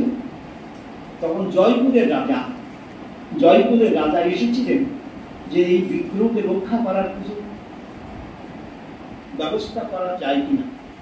কারণ যারা ধর্মপ্রাণ হন তারা সবসময় ধর্ম এবং ধর্ম প্রতিষ্ঠানকে রক্ষা করার জন্য সচেষ্ট হন। জয়পুরের রাজা এলেন, বৃন্দাবনে এসে সনাতন গোস্বামীর যে মন্দির, সেই মন্দিরের যে বিগ্রহ, সেই বিগ্রহকে তিনি নিয়ে গিয়েছিলেন সংরক্ষিত করে রাখার জন্য। কেন যে এখান থেকে যদি নষ্ট হয়, যদি দুর্বুদ্ধি সম্পন্ন ব্যক্তিরা এসে এখান থেকে মুক্তিটা নিয়ে যায়, সুতরাং সেজন্য তিনি তার নিজের রাজ্যে নিয়ে প্রতিষ্ঠিত করেছিলেন মন্দিরে। এখন যখন প্রতিষ্ঠিত করেছিলেন তখন তার একটি কন্যা ছিল, এই ৬-৭ বছর বয়স। রাজা বৃন্দাবনে এই বিগ্রহ প্রতিষ্ঠা করে ও নিত্য এসে নিজে সেবা করতেন। হরে কৃষ্ণ। নিজে সেবা করতেন এই বিগ্রহে। পিতার সঙ্গে এই মেয়েটিও আসত সেবার কাজে, এসে দেখতো, এটা ওটা এগিয়ে দিত, অনেক সময় ফুল চয়ন করতে এই মেয়েটিও প্রতিদিনই ওই পিতার সঙ্গে এসে ওই মন্দিরে ভগবানের সেবায় কর্মরত করা, মার্জন করা, পরিবার প্রদীপ জ্বালা ইত্যাদি কর্মে সে মেয়েটি ওরকম ভাবে যুক্ত। তখন এইভাবে যুক্ত হয়ে অবস্থান করতে না, তার বয়স যখন প্রায় 1000 বর্ষ হলো, তখন একদিন রাজা কি বলছেন? রাজা বলছেন যে মা, তুমি বিবাহযোগ্য হইলে আর তুমি তো রাখার জিনিস না আমার, সুতরাং তোমাকে আমি পাত্রস্থ করবো। যথাযোগ্য এক রাজপুত্রের সঙ্গে রাজকন্যার বিবাহের বন্দোবস্ত করলেন। কে? রাজা।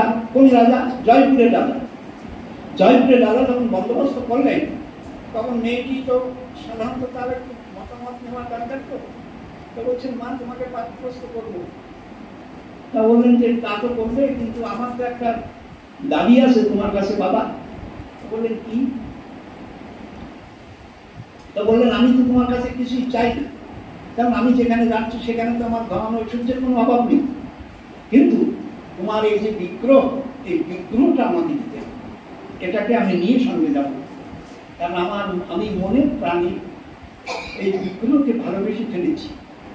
এই বিগ্রহ ছাড়া আমি কিন্তু কোনো জায়গায় যে অবস্থান করতে পারবো না। সুতরাং আমাকে তুমি যদি ভালোবেসে থাকো, আমাকে যদি তুমি একান্তভাবে পাত্রস্থ করে সুখী হতে চাও, তাহলে এই বিগ্রহ আমাকে দিতে হবে। এবং রাজা বললেন সে কি মা, এটা আমার গৃহের বিগ্রহ, তার মানে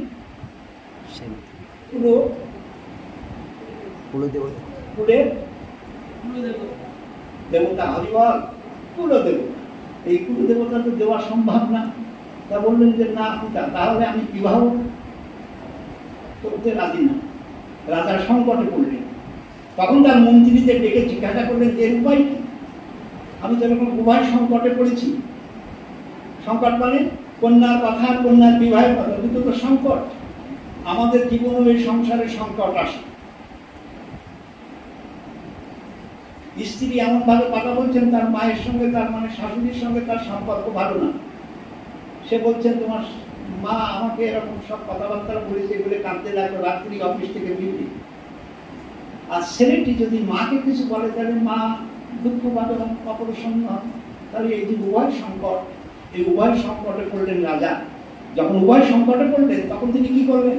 তখন যারা ভালো অ্যাডভাইসার তাদের কাছে জিজ্ঞাসা করেন, তার মানে তার যে সেক্রেটারি ছিল, মন্ত্রী ছিল, তাদের কাছে বৃদ্ধ মন্ত্রীর কাছে জিজ্ঞাসা করলেন আমি যেরকম একটা সংকটে পড়েছি, আমার এখন উপায় কি বলুন আপনি।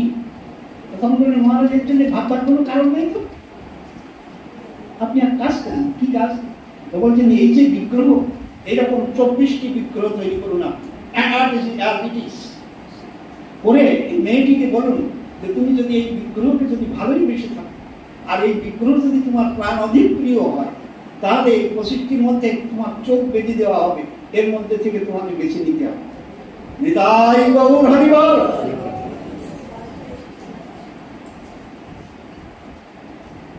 মন্ত্রীর এই পরামর্শে রাজা বললেন তার মন্ত্র কি? কারণ এই 25টার মধ্যে নিশ্চয়ই আসলটা নিতে পারবে না। বাচ্চা মেয়ে তো, তার যে ভক্তি, সে ভক্তি তো তরলা ভক্তি। রাজা বিচার করছেন যে ভক্তি, এই ভক্তি প্রগাঢ় ভক্তি আর তরলা ভক্তি। তরলা ভক্তি মানে আসে আর যায়, আর কেবলা ভক্তি হচ্ছে দৃঢ়তর হয় জীবের মধ্যে। ভক্তি করতে করতে করতে করতে এই দৃঢ়তার জায়গায় নিয়ে যাওয়ার জন্য চেষ্টাটা করতে হবে।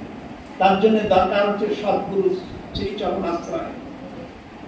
রাজা, তিনি রাজা হয়েও এমন একজনের পরামর্শটা নিলে সেই পরামর্শটা সদার্থক নাকি? হরে কৃষ্ণ, রক্ষা পাওয়া যাবে তোর থেকে। হরে কৃষ্ণ। তখন তিনি যথাযোগ্য ভাবে মূর্তি তৈরি করলেন। মূর্তি করে মা কন্যাকে বললেন যে তুমি তাহলে এই মূর্তি যখন না নিয়ে বিবাহ করবে না, তখন বিবাহ তো আসন্ন, সুতরাং আমি এই মূর্তি তৈরি করে এখানে রাখবো এবং তোমার চোখ বেঁধে দেওয়া হবে, তুমি এই মূর্তি থেকে বেছে নেবে। নিতাই গৌর হরিবল। এই কথা বললে নিট সরল মন্ত্র নাকি? শিশুদের জন্য না, সরল। এই সরলতা আস্তে আস্তে আস্তে আস্তে কিন্তু ভোগ বিলাস কি নানান রকম দুর্বুদ্ধি ইত্যাদি তৈরি হয় পরবর্তীতে। যে কপিল মায়ের কোলে বসে বলেছিলেন যে অজ রম্ভাস, মা এই যে জগৎ সংসার, এই জগৎ সংসারের এই যে রজ্জু, এই রজ্জু কবায় বিধু, অজ রম্ভাস কবায় বিধু, বুঝলেন? এই দড়ি আস্তে আস্তে শক্ত হয়, এই দড়ি কষে না, খসে না, কিছুই হয় না, দিনে দিনে আস্তে আস্তে শক্তই। তার মানে ভোগ বিলাস বাসনায় জীব আচ্ছন্ন এই দড়ির বন্ধনে আবদ্ধ হয়ে এই জীবন কাটিয়ে হরে কৃষ্ণ এই ক্ষণস্থায়ী জীবন চলে যায়। রাজা কন্যাটিকে বললেন যে তুমি মোটামুটি এইভাবে কিন্তু তোমাকে এই দিকগুলো বেছে নিতে হবে। কন্যাটি তখন ভাবলেন, হরিবর, আমার জীবনে সব থেকে বড় পরীক্ষায় আমি অবতীর্ণ হব। সব থেকে বড় পরীক্ষা, ভগবান পাবো কি পাবো না, মানে আসল পাবো না নকল পাবো, তাই তো? এই নকল আসলের জায়গায় আমি এখন দাঁড়িয়ে, আমি এখন কি করবো? রাত্রে শয়নে আছে, শয়নে থেকে মেয়েটি হরে কৃষ্ণ একান্ত ভাবে ভগবানকে স্মরণ করছেন, বলছেন, হে প্রভু, আমি তোমার সেবা অর্চনা আমি কিছুই জানি না, নিত্য তোমাকে দর্শন করি, আমি অত্যন্ত প্রসন্ন, আমার মন প্রাণ সবকিছু তোমার চরণে আমি অর্পণ করেছি। জানি না তুমি আমার এই যে অর্পণ, আমার এই যে ভক্তি, আমার এই যে তোমার প্রতি ভালোবাসা, তোমার একে ঐকান্তিক ভাবে আমার পাওয়ার যে ইচ্ছা, এগুলো কতটা ঠিক বেঠিক তা আমি জানি না, কিন্তু আমি তোমাকে ছাড়া তো বাঁচবো না। হরে কৃষ্ণ করতে করতে মেয়েটি নিদ্রিত হল। নিদ্রিত হলে স্বয়ং ভগবান তাকে সে স্বপ্ন আদেশ করছে,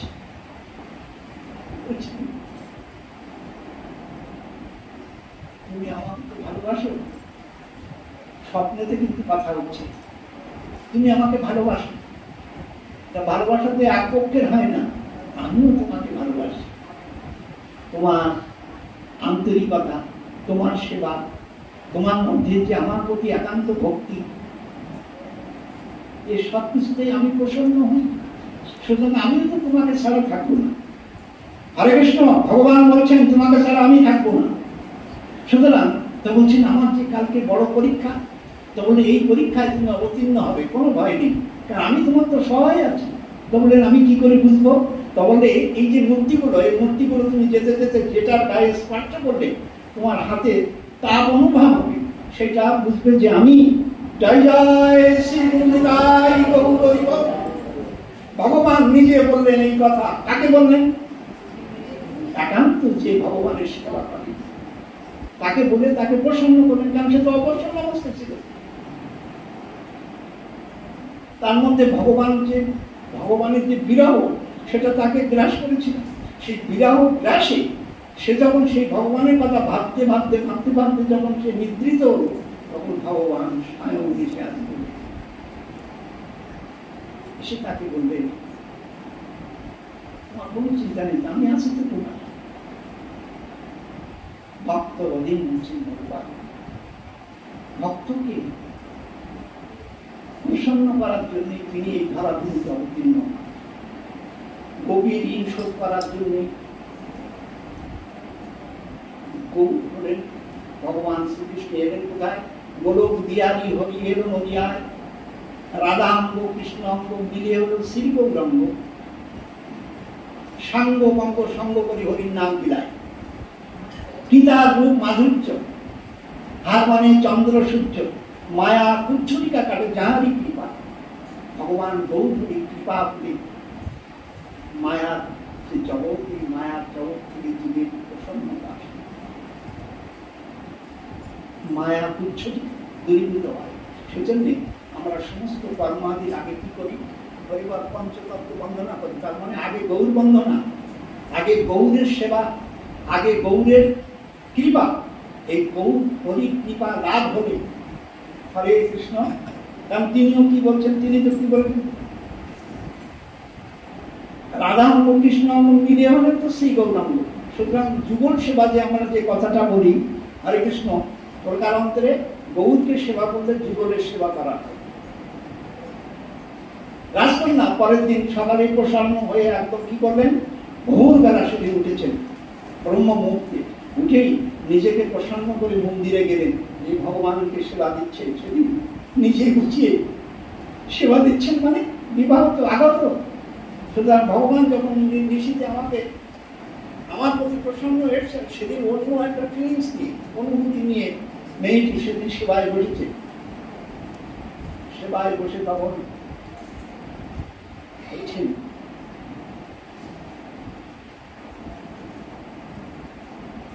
আমি তোমার ছাড়া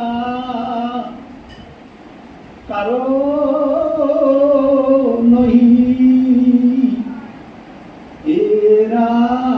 রাধারমণ আমি তোমার ছাড়া কারো নহি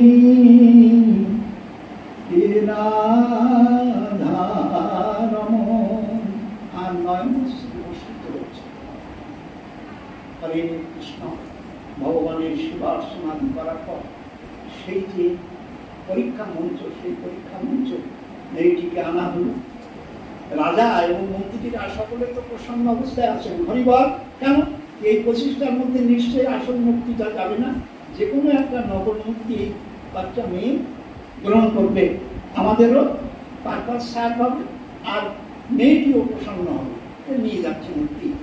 তাই গৌর হরিবল অন্তর্যামী ভগবান ভক্তের মনোবাসনা পূর্ণ করার জন্য তিনি এরকম অলক্ষ্যে বসে কাজ করেন। আজকে অলক্ষ্যে ভগবান ওই 25 মূর্তির মধ্যে একটার মধ্যে স্বয়ং অবস্থান করছে। মেয়েটি যখন এসে চক্ষু বেরিয়ে যাওয়া লোকের উদাহরণ সব মন্ত্রী আমন্ত্রগণ রাজা নিজে অন্যরা সকলে সমবেত হয়ে এই পরীক্ষা দর্শন করছে। অপূর্ব পরিবেশ, কিন্তু এই পরীক্ষা হচ্ছে মহা কঠিন পরীক্ষা, বড় পরীক্ষা। সুতরাং সেখানে তো কিউরিসিটি মানুষের বেশি থাকবে, আগ্রহ বেশি থাকবে। সবাই একনিষ্ঠ ভাব এই দৃশ্য দর্শন করছে। মেয়েটি ওই একজন কি করছে, সে ওই মেয়েটিকে হাত ধরে ওই এগিয়ে ওই লাইনে দিয়েছে। সব তো লাইনে মুক্তি দেওয়া, এরকম আপনারা সব বুঝে আছেন তো, এরকম ভাবে হরে কৃষ্ণ মূর্তিতে স্পর্শ করতে করতে মেয়েটি চলেছে। আর একান্ত ভাবে অনন্য মনে। গীতাতে নবম অধ্যায় দেখুন বলা আছে, গীতাতে নবম অধ্যায় 23 নম্বর শ্লোকে বলা আছে, অনন্যমং চিন্তাং পর্যবাসতি কেশাম নিত্যং বিচিত্তমং জগৎক্ষমং বহম। ভগবান যোগ এবং খের বহন করে, যে অনন্য মনে ভগবানের চিন্তন করে। অনন্যমং চিন্তাং, একান্ত মনে, একান্ত মনে, তার মধ্যে আর কোনো দ্বিধা দ্বন্দ্ব কিছুই নেই, একান্ত মনে অবস্থান করছে। মেয়েটিও একান্ত ভাবে সেই ভগবান পাওয়ার জন্য কিন্তু ভর্তি হয়েছে। চিন্তা করবেন অবস্থাটা, তার অন্য জগতের কোনো কিছু ভাবনা নেই। একান্ত কি, যে আমি সেই যে রাধা রমণকে যে সেবা দিই, সেই রাধা রমণকে আমি পেতে চাই। এই পাওয়ার যে ঐকান্তিক যে ইচ্ছা, একে বলা হয় ভাব।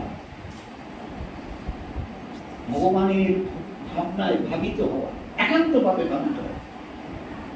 একান্ত ভাবে যখন জীব ভাবিত হয়, তখন ভগবান আর অপ্রসন্ন থাকেন না তার প্রতি, একান্ত ভাবে প্রসন্ন হন। সেই মূর্তিগুলো আছে তো, কিন্তু এই মূর্তিগুলোর মধ্যে প্রকৃত মূর্তি যে কোনটি, সেটা যারা সাজিয়েছে তারা তো কেউ জানে না, নাকি জানে? যে একমাত্র একজন জানে, সে হচ্ছেন ওই প্রধানমন্ত্রী, যে কোন মূর্তিটা এর মধ্যে আসল, 13 নম্বর না 14 নম্বর না 18 নম্বর 20 নম্বর কোনটায়। আর সবাই দেখছে যে মূর্তিটা কোনটা নেয়, দেখি গৌরহরি মেয়েকে স্পর্শ করতে করতে করতে করতে চিন্তন করছে, তো করতে করতে করতে করতে স্পর্শ করার সঙ্গে সঙ্গে দেখলো যে এবার তাপ অনুভব হচ্ছে, তাই গৌরহরি যে তাপ অনুভব হচ্ছে, তখন সেটাকে নিয়ে উঠতে বলছে, তুমি এসেছো আমার প্রতি প্রসন্ন হয়েছে, তোমার এত করুণা। জয় জয় শ্রী গুরু নিতাই গৌর প্রেমানন্দে।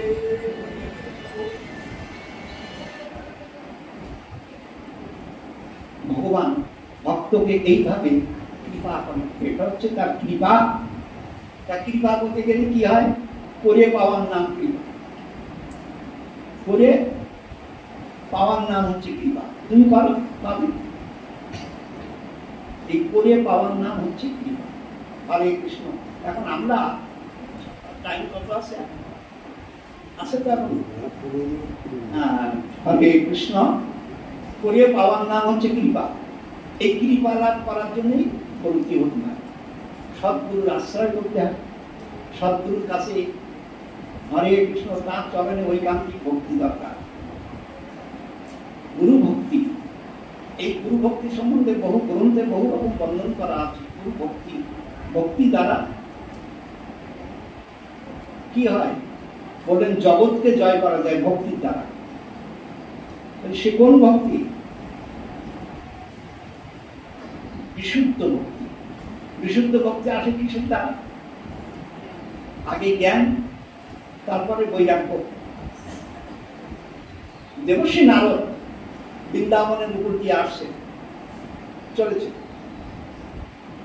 যেতে যেতে হঠাৎ দেখে যে এক রমণী অত্যন্ত মলিন বসনা এবং অপরসন্ন বদনে দুটি ছোট ছোট এরকম বাচ্চা, 1.5 হাত লম্বা, বেশি না, দুটো বাচ্চা এরকম ভাবে বসে আছে, শুয়ে আছে। আর সেই মহিলা অপরসন্ন অবস্থায় আছে, মলিন বসন এবং অপরসন্ন বদন, তার মানে তার শান্তি বলে কিছু নেই, এই অবস্থায় আছে। দেবর্ষি নারদ হঠাৎ দর্শন করি সেখানে থামলেন। তুমি জিজ্ঞাসা করছেন, কে তুমি মা? আর তোমার এই অবস্থায় বা কেন? কি হয়েছে তোমার? বলছেন, আমার কথা আর কি বলবো, এই বাচ্চা দুটি আমার, কিন্তু এই বাচ্চা দুটি হওয়ার পর থেকে এদের কোনো ফিলিংস নেই, তার মানে নড়াচড়া কিছু করে না, অথচ প্রাণ আছে, প্রাণ আছে, নড়াচড়া করছে না, ওঠেও না, বসেও না, কথাও বলে না, খায়ও না, কিছুই না, ওই অবস্থায় আছে। কিন্তু তারা মৃত না, জীবিত। এর জন্য এই বাচ্চা দুটির জন্য আমার যত অপরসন্নতার কারণ। তো বলছেন, তাই? দেবর্ষি নারদ এসে তাঁকে ভগবানের নাম, গুণকীর্তন ইত্যাদি শোনান। কিন্তু শোনানোর পরও, কিছুক্ষণ শোনানোর পর, যেমন ডাক্তাররা কি করে, এরকম নারীটাকে দেখে দেখেছে খুব খারাপ অবস্থা, তখন তাকে কোরামিন ইনজেকশন দিয়ে তার শরীরে যাতে তাপমাত্রা বর্ধিত হয়, তারপরে ট্রিটমেন্টটা করা যায়, একবার চিন্তা করে। কিন্তু দেখছে যে কোনো ইনজেকশন, কোনো কিছু, কোনো ওষুধই বডিতে রেসপন্স করছে না, মানে কাজ করছে না। যে অবস্থায় ছিল সেই অবস্থায় দেবর্ষি নারদ বিভিন্ন রকম প্রক্রিয়া করে ভগবানের নাম, গুণ, কীর্তন ইত্যাদি করেও কিছুতেই এই বাচ্চা দুটিকে, হরে কৃষ্ণ, তার মধ্যে কোনো নড়াচড়া কিছুই করতে পারলেন না। যখন পারলেন না, তখন বললেন যে আমি একজন ভগবানের একান্ত ভক্ত, অথচ একে প্রসন্ন করতে পারলাম না, মানে ঠিক করতে পারলাম না। ঠিক আছে, আমার থেকেও তো আরো বড় ডাক্তার আছে, তার আরো 4 জন ভ্রাতা ছিলেন, সনদ, সনদ কুমার, সনদ, আপনারা জানেন। সেই তাদের কাছে বললেন, মা তুমি অপেক্ষা করো, আমি যাবো। আর আমি সঙ্গে সঙ্গে তার জানে চড়ে সেখানে গেলেন। যে দেখেন সেই 4 জন তারা ছিলেন একদম ত্রিকালদর্শী, উলম্ব অবস্থা ছিলেন, তাদের কোনো অসল ভূষণ কিছু ছিল না। কেন? তারা মায়া অতীত ছিলেন এই 4 জন। এরা হচ্ছেন ব্রহ্মার পুত্র। তার নারদও কিন্তু ব্রহ্মার পুত্র, মানুষ পুত্র। হরে কৃষ্ণ, ব্রহ্মাও কিন্তু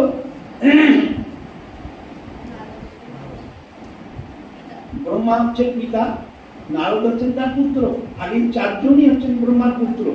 এর অনেক ইতিহাস আছে, সে কথা থাক। আমি যে প্রসঙ্গে আছি সেখানে যে বললেন যে এরকম একটা অবস্থা বৃন্দাবনে দেখলাম, তা আপনারা তো আমার অক্রোশ, সুতরাং আপনারা দেখুন কিছু বলবেন না, কোনো চিন্তা নেই, আমরা যে ঠিক করবো। কি বললেন? নিতাই গৌর হরিবল, চতুষ্ষণে হরিবল হরিবল। চতুষ্ষণ এসে ভগবানের চতুষ্শ্বরূপী ভাগবত শোনাবে। এই ভাগবত 4টে শ্লোকের উপরে ছিল। এই 4টে শ্লোকে ভগবান নিজে, যেরকম মুখাশ্রিত বাণী হচ্ছে গীতা ভগবানের, এই শ্রীমদ্ ভাগবত কিন্তু ভগবানের মুখাশ্রিত বাণী, কিন্তু বেদব্যাস কিন্তু এটা প্রণয়ন করেছে, তিনি লিখেছেন। কিন্তু এটা কি ঘটনা? চতুষ্শ্বরূপী ভাগবত ভগবান ব্রহ্মাকে বলেছিলেন, আর বলেছিলেন যে তুমি সৃষ্টিকর্তা, তো সুতরাং জীবের কল্যাণের জন্য তুমি এই ভাগবত প্রদান করো।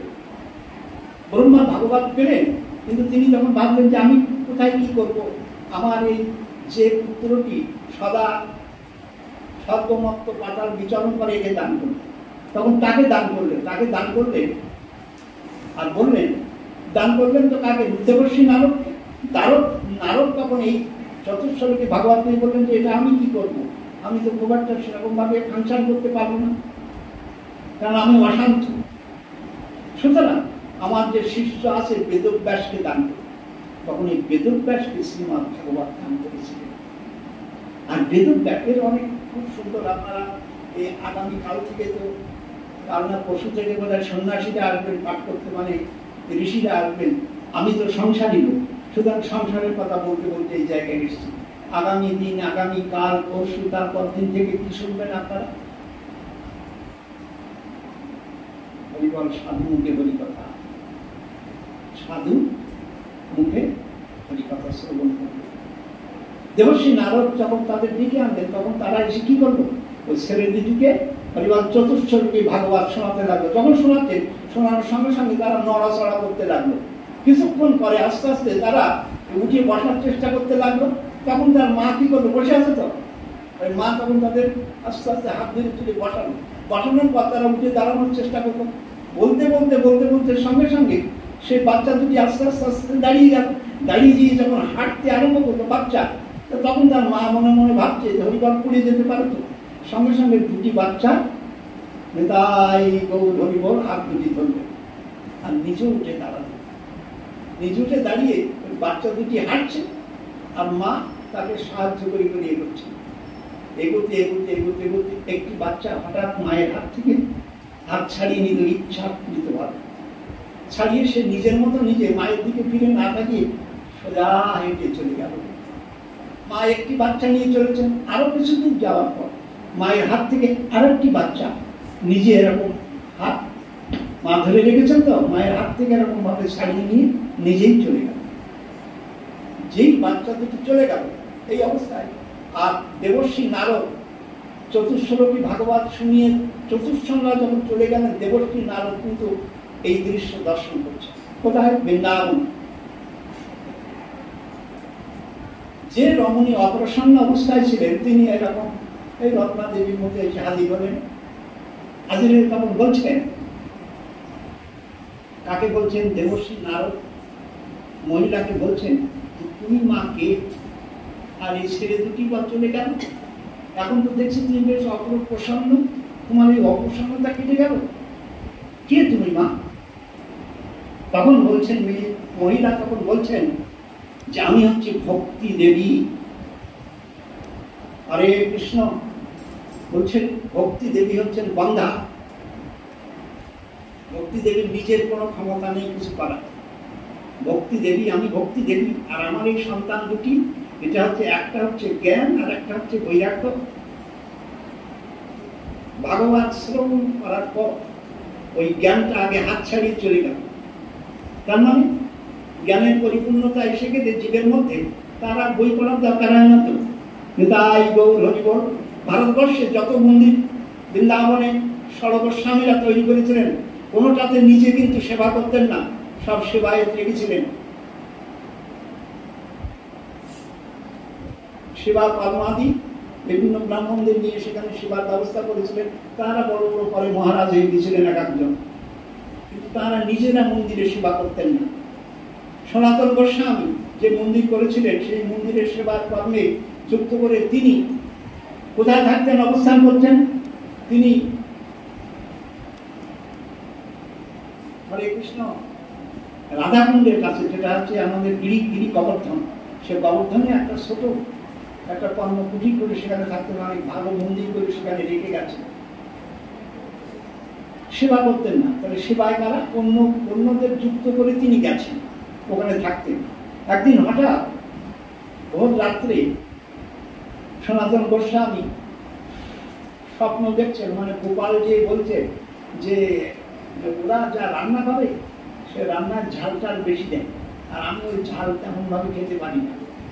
সনাতন গোস্বামী বললেন, কি ব্যাপার, আমি ওদের রেখে এলাম ভালো, হরিবল গোপাল কি ভালো ঝালটাল বেশি তরকারি খেতে পারে, সুতরাং ওরা এখন নিজেদের সুখের জন্য, নিজেদের রুচির জন্য ওরা এখন লঙ্কা টঙ্কা বেশি দিয়ে কায়দা করে রান্না করে খাচ্ছে।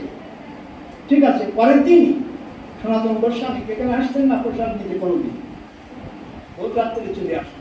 এসে এখানে এসে বললেন যে তোমরা আমার জন্য প্রসাদ করো, আজকে আমি এখানে প্রসাদ পাবো। যখন প্রসাদ পাচ্ছেন তখন দেখছেন যে ওই লঙ্কা বেশি দিয়েছেন, তাই তখন বলছেন যে গোপাল আমাকে যে জানাচ্ছে প্রায় নিজেদের রুচি মতো প্রসাদ তৈরি করে। এই গোপাল হচ্ছে ক্ষীর সব মনি খাওয়া মুখ এতটা ঝাল খেতে পারে? হরে কৃষ্ণ। এই ভারতবর্ষ, এই ভারতবর্ষের কৃষ্ণ, এই ভারতবর্ষ ভগবানের ঐকান্তিক করুণা। পৃথিবীর মধ্যে একমাত্র ভারতবর্ষ এমন একটি দেশ, এখানেই ভগবান আবির্ভূত হয়েছিলেন। হরে কৃষ্ণ। বৃন্দাবনে হচ্ছে ধুলি মাত্র। বৃন্দাবনে বেড়াতে যান অনেক, আমি এরকম শুনেছি, আমার কাছে আসেন অনেকেই, বলেন আমি 3 বার গেছি, 4 বার গেছি, 5 বার গেছি। অনেকে লোক নিয়ে যান আর আসেন, এরকম করেন। কিন্তু বৃন্দাবনে যে এক কর্তব্য কি, নিতাই গৌর হরি বল, মন্দির দর্শন করা, রিল্যাক্স করা, ওই ধুলিতে গড়াগড়ি খাওয়া, ধুলিতে গড়াগড়ি খাওয়া। ধুলি মাহাত্ম বৃন্দাবনে, বৃন্দাবনে গেলেই ধুলায় গড়াগড়ি খেতে হয়। ভগবান বৃন্দাবন ছেড়ে চলে গেছে, সমস্ত কবিরা তো বিরহে তারা প্রায় মৃত্যুবৎ অবস্থা, তো নাকি? হরে কৃষ্ণ। ভগবান ছাড়া হলে যা হয়, সেই অবস্থায় রাধারানী কি করছেন? ধুলায় গড়াগড়ি দিচ্ছেন। তখন সখীরা এসে বলছেন যে সখী, ধুলায় ধুলায় তুই ধুলায় গড়াগড়ি দিচ্ছিস কেন? তোর এই সোনার অঙ্গ, স্বর্ণকান্তি, এই যে অঙ্গ, এই অঙ্গে তুই এরকম ধুলা মারছিস কেন? তা তখন রাধারানী বলছেন যে তোরা দেখছিস ধুলি, আমি দেখছি কৃষ্ণ বনমালী। এই যে ভাব, এই ভাবই হচ্ছে রাধা। তা আমরাও যদি এই ভক্তির জগতে এই রাধা ভাবে যদি ভাবিত হই, আর এই কৃষ্ণ আমার অপরাধ নেবেন না, আমার নিজের মধ্যে তেমন কিছু আসে না,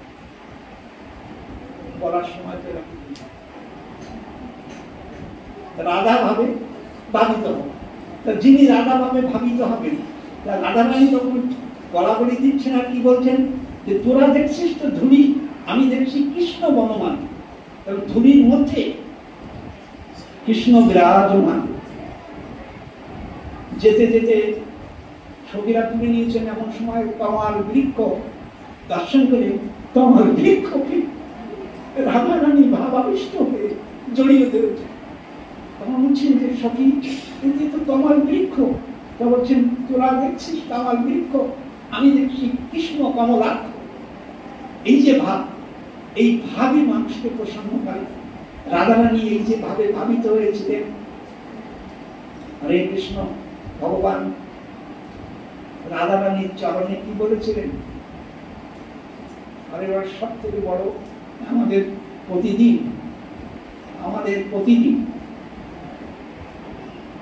পুরীর মন্দিরে জগন্নাথ দেবের ভোগ হয়। আমরা এখানে গতকাল তো রথের উৎসব হয়েছে, এই কদিন ধরে রথের এই উৎসবটা একটা কন্টিনিউ করবে, এরপরে আসবে উল্টো রথ, তাই তো?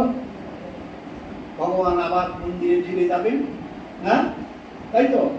এটা আমাদের এই পুরা চিরাচরিত প্রথা। ভারতবর্ষের দুটি মাত্র উৎসবে হচ্ছে খুব পুরানো উৎসব, একটা হচ্ছে দোল উৎসব, সেটা হচ্ছে উত্তরায়ণের দোল, আর দক্ষিণায়নে হচ্ছে এই রথ। এই দক্ষিণায়নের রথ পুরীর মন্দিরে এই যে জগন্নাথ, বলরাম এবং সুভদ্রার যে সেবা অর্চনা দিয়া, প্রতিদিনই গীত গোবিন্দ পাঠ হয়। গীত গোবিন্দ পাঠের পর এই ভোগ সমাপ্ত হয়। তার মানে গীত গোবিন্দ লিখেছিলেন কে? কবি জয়দেব। এই কবি জয়দেবের যে গ্রন্থ, সেই গ্রন্থে আপনারা সবাই প্রায় কম বেশি অবগত আছেন, কারণ আপনারা ভগবান শোনেন তো, ভাগবত কথা, হরিকথা বারবার শোনেন। শোনার মধ্যে দিয়ে নিজেদের মধ্যে দেখুন, আমি যে কথা বলছি আপনারা সবই অবগত আছেন। কিন্তু এখানে গীত গোবিন্দে একটা বিশেষ শ্লোক আছে, সেটা ভগবান হরে কৃষ্ণ রাধারানীকে দর্শন দেবেন বলে যখন তিনি গোচরণ থেকে ফিরছেন, তখন বলরামকে আগে দিয়ে শ্রীরাম, দাম, সুদাম, বসুদামকে সঙ্গে দিয়ে যখন চলেছে, তখন চন্দ্র শালিকার উপরে রাধারানী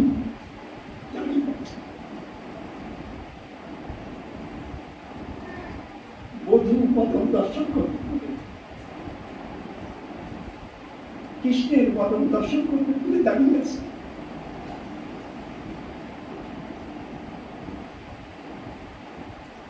কৃষ্ণ রাধারানীর সঙ্গে যখন তার পরিবার দেখা হলো মানে চন্দ্রশালিকা মানে বোঝেন তো, কোনটা বলেন তো? চিলেকোঠা যাকে বলে, চিলেকোঠা সব থেকে উচ্চ জায়গায় দাঁড়িয়ে আছেন, সখীদের বেষ্টিত হয়ে রাধারানী দাঁড়িয়ে আছেন। কৃষ্ণ বাবু দর্শন দূর থেকে দেখা যাবে মানে, হরে কৃষ্ণ। মমতা ব্যানার্জি এলে দূর থেকে যেরকম গ্র্যাজুয়েশন দেখে, দূর থেকে রাধারানী দেখছেন। আর শ্রীকৃষ্ণ ভগবান রাধারানীকে দর্শন করার সঙ্গে সঙ্গে কেশব করে স্পর্শ করলেন। তখন রাধারানী বলছেন, তাদের সখীদের বলছেন, কি বলছেন? বলছেন যে দেখি বধূ কি বলে গেল, বলছেন যে আজ নিশিতে কেশব কুঞ্জে শয্যা সাজাতে, কেশব কুঞ্জে চল আমরা ফুল চয়ন করি। যখন ফুল চয়ন করছে তখন সখীদের রাধারানী বলছে যে দেখ এমন ফুল চয়ন করবি যে ফুলটা পরিপূর্ণ এখনো ফোটেনি, আবার একদম পুরী অবস্থায় নেই। কেন? তখন ভগবানের সেবায় যেমন লাগবে তখন তার পরিপূর্ণতা। জয় জয় শ্রী গুরু নিতাই পরিপূর্ণতা, তার পূর্ণরূপে ভগবানের সেবা। এখন এ তো অনেক বড় প্রসঙ্গ, সময় কম, আমি সুতরাং সংক্ষেপে শেষ করি। আগামী দিন থেকে আপনারা আবার শ্রবণ করবেন। কি করলেন? সেই যে সাজিয়েছেন, কুঞ্জ সাজিয়েছেন, প্রদীপ জ্বেলেছেন, মালা চন্দনমুখী সাজিয়েছেন, কাকে? বধূকে সাজানোর জন্য। মনের আকুলতা ব্যাকুলতা প্রাণের সমস্ত ভক্তি দিয়ে গুছিয়েছেন। কিন্তু সেদিন ভগবান আটকে গেলেন কোথায়? আপনারা শুনেছেন তো, হরিবল রাস্তায় সেদিন আটকেছে চন্দ্রাবলী। ভগবানের ইচ্ছায় কিন্তু ভগবান আটকেছেন, কারণ তার ইচ্ছা না হলে কিছু হয় না। সেই দিন চন্দ্রাবলীকে করুণা করবেন বলে সেদিন কিন্তু ভগবান সেখানে আটকানো। ভগবানকে তো বাধা যায় না, তাকে আটকানো যায় না, কিন্তু সেদিন চন্দ্রাবলী যখন আটকালেন আসতে পারলেন না। এইবার নিশিদায় এসেছেন রাধারানী। এই সারা নিশি ধরে যে আক্ষেপ, একে বলা হয় আক্ষেপ অনুরাগ। রাগ অনুজ্ঞা ভক্তি, আক্ষেপ অনুরাগ। এই আক্ষেপ অনুরাগে সমস্ত দেহ মন একদম মানে শেষ হয়ে গেছে, আর কিছু নেই, মানে বেঁচে থাকার মতো অবস্থা নেই। তখন কি করবেন? তখন সেই যে সাজিয়েছিলেন চন্দন দিয়ে, মালা প্রদীপ জ্বেলেছিলেন, সবই যমুনাতে ছেড়ে দিয়ে দেবে। সে অভিমানে উঠতে যা এই কালোর মুখ আমি দেখবো না। কীর্তনীয়ারা অনেক রকম ভাবে এর ব্যাখ্যা করেন। কবি চণ্ডীদাস, বড় চণ্ডীদাস, দীনদাস ইত্যাদি তাঁদের কবিতা আছে, এবং তাঁদের যে সমস্ত গ্রন্থ আছে তাতে এই সমস্ত বর্ণন করা আছে বিশেষভাবে। এখন শ্রীকৃষ্ণ তো হরে কৃষ্ণ চন্দ্রাবলীর কুঞ্জ থেকে যখন এলেন তখন প্রায় হরে কৃষ্ণ নিশি শেষ। এই নিশি শেষ অবস্থায় যখন এলেন তখন রাধারানী তো মান করে বসে আছেন। গোপীরা অষ্টগোপ, 8 জন গোপী তাকে সমবেত ভাবে এই 8 জন গোপীকে কি বলা হয়? অষ্টসখী। এই অষ্টসখী বন্দনা করা হয় সাধারণত আমাদের সমস্ত পাঠ কীর্তন আদির শেষে, কারণ অষ্টসখীর করুণা না হলে ভগবানকে পাওয়া যায় না।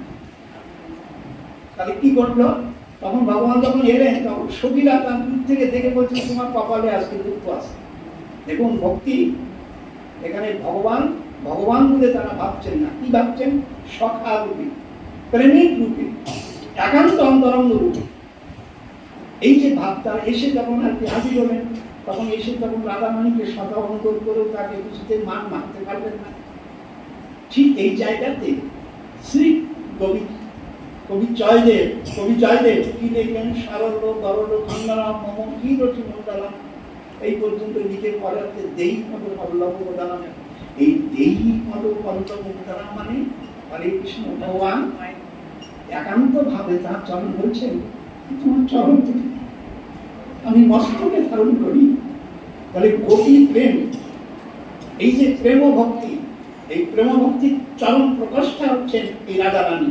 সেজন্য বলা হয় শ্রেষ্ঠ গোপী, বলা হয় তো নাকি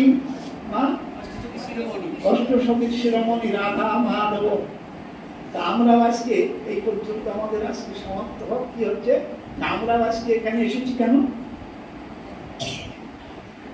হরে কৃষ্ণ এখানে রাধা নামের হাট বসেছে, আমরা তাই এসেছি শুনে। রাধা নামের হাট বসেছে, আমরা তাই এসেছি শুনে। আমরা এসেছি সব নর নারী নামটি লবকিয়ে। রাধা